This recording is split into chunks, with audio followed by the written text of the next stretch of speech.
ایک روایت یہ ہوئی، اور ایک دوسرا قول اس کے حوالے سے ملتا ہے جس کو متعدد اکابر علماء نے اپنی کتابوں میں ذکر فرمایا ہے، اور مسانید نے اس کا ذکر ملتا ہے، اور اس کی چند اسانید ہیں، سندیں ہیں، جس کے حوالے سے علماء نے یہ بھی کلام فرمایا ہے کہ یہ سندیں صحیح ہیں، لہٰذا طرق صحیح سے یہ روایت منقول ہے، اگرچہ دوسری کچھ اسناد پہ ضعف ہونے کا بھی قول کیا گیا ہے۔ وہ روایت کچھ اس طریقے سے کہ حضرت آدم علیہ السلام کی وفات کا وقت، ظاہری وفات کا وقت جب قریب آیا تو آپ نے اپنی اولاد کو جمع فرمایا۔ یہاں ایک بات کا ذکر ضروری معلوم ہوتا ہے، وہ یہ کہ جب حضرت آدم علیہ السلام کی اس دنیا میں تشریف آوری ہوئی، یہ صحیح مسلم کی روایت ہے، مستند روایت ہے، کہ اس وقت جب حضرت آدم علیہ السلام تشریف لائے تو اس وقت آپ کا قد جو تھا 60 ذراع، 60 ذراع کا ذکر ملتا ہے۔ ذراع کہتے ہیں یہاں سے یہاں تک کہ یہ جو بازو ہے، اتنے حصے کو ذراع کہتے ہیں، تو 60 بازو، 60 ہاتھ، یعنی 60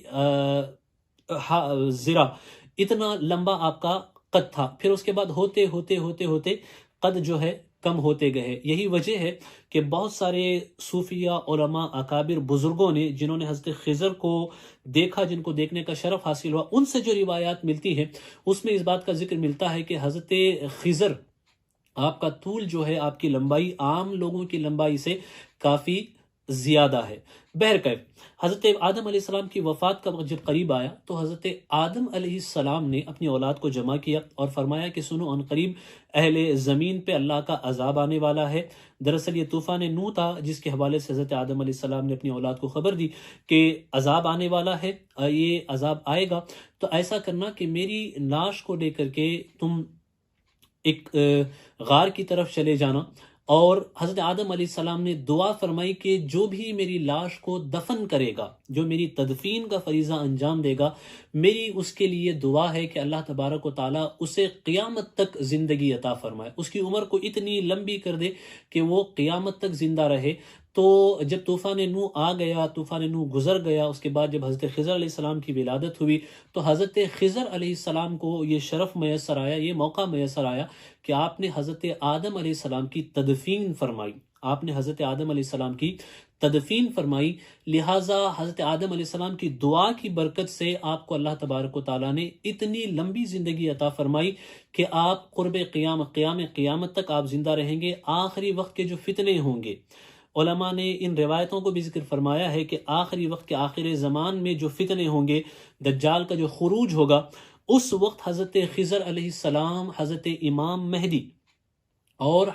حضرت عیسیٰ علیہ السلام کی نصرت فرمائیں گے، مدد فرمائیں گے، حضرت امام مہدی کی مدد فرمائیں گے دجال کے فتنے کے خاتمے میں اور دجال کی ہلاکت میں۔ علماء نے اس کی طرف اشارہ کیا ہے اپنی اپنی کتابوں میں۔ حضرت امام ملا علی قاری الحضر فی امر الخضر، یہ آپ کی کتاب ہے۔ اس کے علاوہ علامہ ابن حجر عسقلانی کی کتاب ہے حضرت خضر علیہ السلام کے حوالے سے، الزہر النظر فی حال الخضر۔ اس کے علاوہ اجالۃ المنتظر فی شرح حال الخضر، یہ ابن جوزی کی کتاب ہے۔ امام جلال الدین سیوطی نے بھی اس پہ ایک مستقل کتاب لکھی جس میں آپ نے حضرت خضر علیہ السلام کی نبوت کو ثابت کیا، وہ کتاب الوجہ النظر فی ترجیح نبوت الخضر، یہ کتاب حضرت امام جلال الدین سیوطی کی لکھی ہوئی ہے۔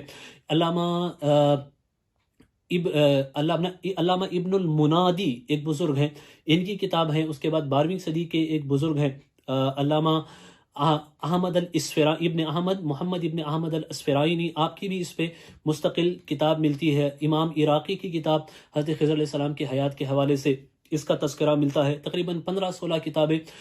جس کو دیکھنے یا واقفیت کا اس فقیر کو بھی شرف حاصل ہوا ہے۔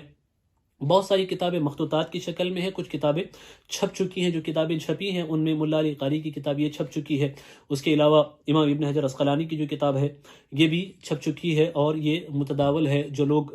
مزید معلومات حاصل کرنا چاہتے ہیں، جو طلبہ مزید معلومات حاصل کرنا چاہتے ہیں، وہ ان کتابوں کی طرف رجوع کر سکتے ہیں، ان سے وہ استفادہ کر سکتے ہیں۔ اب آئیں حضرت خضر علیہ السلام کے نام کے حوالے سے حضرت ابن حجر عسقلانی نے تقریباً 10 روایتیں ذکر کی ہے۔ امام ملا علی قاری نے بیان فرمایا کہ آپ کا نام بلیہ ابن ملکہ ہے، اپنی کتاب میں آپ نے یہ ذکر فرمایا۔ حضرت خضر لہٰذا ذوالقرنین کے دور سے ہیں، اس وقت سے لے کر بحیات ہیں، لوگوں سے آپ کی ملاقاتیں ہوتی ہیں، اور اللہ جنہیں یہ سعادت عطا فرماتا ہے ان سے آپ کی ملاقات ہوتی ہے، آپ بھولے بھٹکوں کی مدد کرتے ہیں۔ اس حوالے سے خاص کر کے امام نووی فرماتے ہیں کہ روایتیں اس حوالے سے اتنی زیادہ ہیں کہ صوفیاء کرام کا اس پہ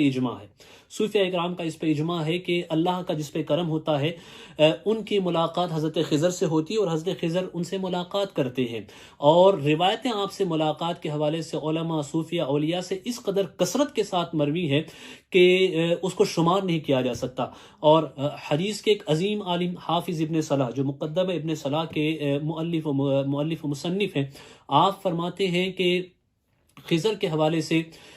روایتیں بہت زیادہ ہیں، اور علماء نے ان کی حیات کا قول کیا ہے، لہذا راجع رائے یہی ہے کہ حضرت خضر علیہ السلام باحیات ہیں، اور حضرت خضر علیہ السلام نبی ہیں اور نہ آپ فرشتہ ہیں۔ البتہ رسول ہونے کے حوالے سے علماء نے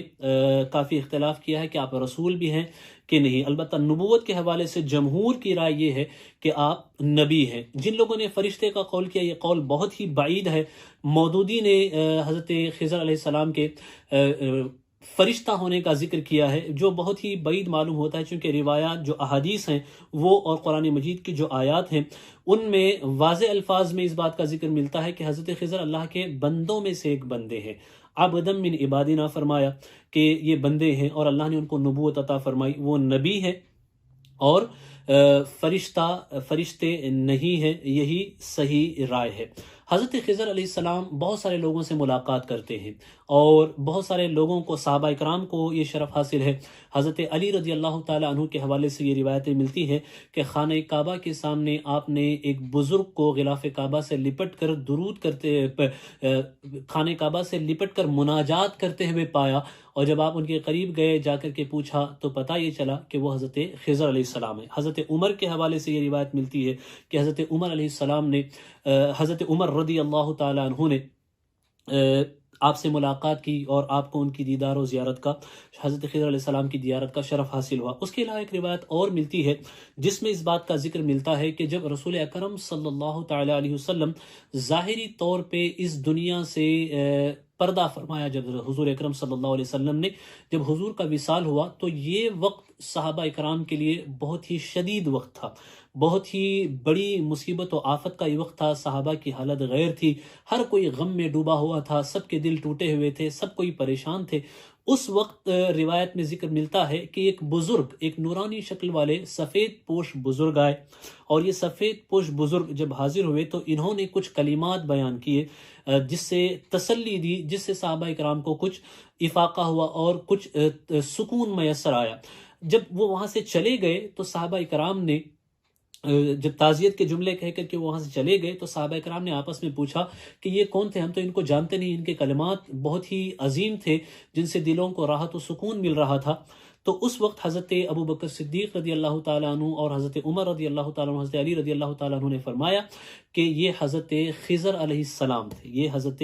خضر علیہ السلام تھے۔ حضرت خضر علیہ السلام مقدس مقامات پہ حاضر ہوتے ہیں، اور خوش نصیب لوگوں سے آپ کی ملاقات ہوتی ہے۔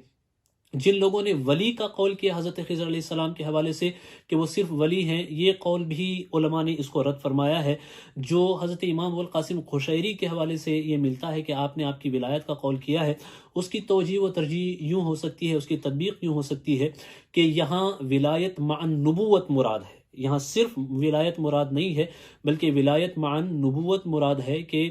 یہی اس بات کی مناسب تطبیق ہے جس کا ذکر بہت سارے بزرگوں نے اور اکابر اولیاء نے اپنی اپنی کتابوں میں کیا ہے۔ اور حضرت خضر علیہ السلام ہر سال حج کے موقع پہ حاضر ہوتے ہیں، ہر سال حج کے موسم میں حاضر ہوتے ہیں، زمزم شریف پیتے ہیں، اس طرح کی روایتیں ملتی ہیں، اور زمزم شریف آپ کچھ اس قدر تناول فرماتے ہیں کہ پورے ایک سال کے لیے آپ کو وہ زمزم شریف کافی ہوتا ہے۔ اور جو مقدس مقامات ہوتے ہیں وہاں آپ کی حاضری ہوتی ہے۔ اور حضرت خضر، یہ خضر بھی پڑھا گیا ہے، خضر بھی پڑھا گیا، خضر بھی پڑھا گیا ہے، تینوں لغتیں منقول ہیں۔ خضر آپ کا نام نہیں ہے، یہ آپ کا لقب ہے، یہ آپ کا لقب ہے۔ جیسے کہ بخاری شریف کی روایت ہے جس میں اس بات کا ذکر ملتا ہے کہ جب حضرت موسیٰ علیہ السلام آپ سے ملنے کے لیے گئے تو جہاں حضرت خضر علیہ السلام بیٹھے تھے وہاں خشک گھاس تھی، لیکن وہ خشک گھاس آپ کے بیٹھنے کی برکت سے سبز ہو گئی، اور جن لوگوں کو آپ کی زیارت کا شرف حاصل ہوا ان سے جو روایتیں ملتی ہیں، جن اولیاء کو آپ سے زیارت کا شرف حاصل ہوا ان سے جو روایتیں ملتی ہیں، وہ یہ بیان کرتی ہیں کہ جہاں جہاں حضرت خضر علیہ السلام کے قدم پڑتے تھے وہاں سبزہ اگتا تھا۔ لہذا اس مناسبت سے خضر کے جو معنی ہوتے ہیں سبزے کے، گرین کے، ہریالی کے ہوتے ہیں، لہذا اسی نسبت سے آپ کو خضر کہا جاتا ہے۔ تو آخری بات کہہ کر کے ہم اپنی گفتگو کو یہاں پہ ختم کریں گے۔ حضرت خضر علیہ السلام وہ لوگ جو والدین کی اطاعت کرتے ہیں، جو والدین کی باتیں مانتے ہیں، جن کے والدین راضی ہوتے ہیں، خوش ہوتے ہیں، ان سے اللہ کے فضل سے، مشیت الہی سے ان لوگوں کو یہ شرف ملتا ہے کہ وہ حضرت خضر علیہ السلام کو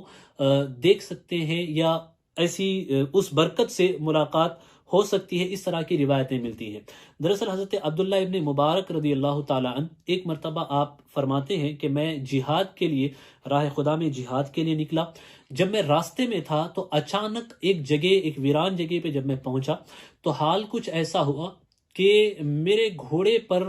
ایسا جیسے کسی نے اچانک حملہ کر دیا ہو، جیسے کہ کسی نے میرے گھوڑے پر اٹیک کر دیا ہو، اور میرا گھوڑا اچانک بدکا اور بے قابو ہو گیا، جیسے کہ اس پہ حملہ آور ہوا ہو، میں اس کو قابو نہیں کر سکتا تھا، وہ قابو سے باہر ہو گیا، اور فوراً اچانک میں نے کیا دیکھا کہ ایک نورانی بزرگ، ایک سفید پوش بزرگ حاضر ہوئے، انہوں نے میرے گھوڑے کی پیشانی پہ ہاتھ رکھا اور اللہ کی تسبیح کے کچھ کلمات کا وہ ورد کرنے لگے، اور جیسے ہی انہوں نے یہ ورد کیا اور ہاتھ رکھا تو میرا وہ گھوڑا جو بدک چکا تھا اور قابو سے باہر تھا، بے قابو تھا، وہ میرے قابو میں آ گیا، اور اچانک وہ بزرگ میری نگاہوں سے اوجھل ہو گئے۔ پھر میں میدان جہاد میں گیا تو دوسرے دن میں نے کیا دیکھا کہ وہی بزرگ میدان جہاد میں موجود ہے، جہاد کے میدان میں وہ بزرگ موجود ہے۔ میں نے ان سے سوال کیا کہ آپ کون ہیں؟ کل بھی آپ نے ہماری مدد کی تھی، آج بھی آپ نے ہماری مدد کی، آپ کون ہیں؟ تو آپ نے فرمایا کہ میں خضر ہوں، میں خضر ہوں۔ پھر حضرت عبداللہ ابن مبارک نے آپ سے سوال کیا کہ اچھا مجھے یہ سعادت کیسے میسر آئی کہ میں آپ سے ملاقات کا شرف مجھے میسر آیا، میں آپ کی زیارت کر سکا، مجھے اتنی بڑی سعادت کیسے ملی؟ تو حضرت خضر نے ایک جملہ فرمایا جو کتابوں میں محفوظ ہے۔ حضرت خضر فرماتے ہیں بِبَرْکَتِ أُمِّک، تمہاری والدہ کی برکت سے، تمہاری والدہ کی برکت سے اللہ نے تمہیں یہ سعادت عطا فرمائی کہ تم مجھ سے ملاقات کر سکے۔ تو حضرت خضر علیہ السلام یہ اللہ کے نبی ہیں، باحیات ہیں، اور روایت اس بات کی طرف بھی اشارہ کرتی ہیں کہ جب دجال کا فتنہ ہوگا تو اس وقت آپ حضرت امام مہدی کی مدد کریں گے، اور قیامت سے پہلے پہلے جب اللہ تبارک و تعالیٰ چاہے گا اس وقت آپ کا انتقال ہوگا، اس وقت آپ اپنے خالق حقیقی سے جا ملیں گے، خوش نصیب لوگوں سے آپ کی ملاقات ہوتی ہے، اور آپ مقدس مقامات پہ موجود ہوتے ہیں، اور اللہ کریم نے آپ کو یہ طاقت دی ہے جس کی طرف بزرگوں نے کتابوں میں اشارہ فرمایا ہے کہ آپ مختلف شکلیں بھی آپ اختیار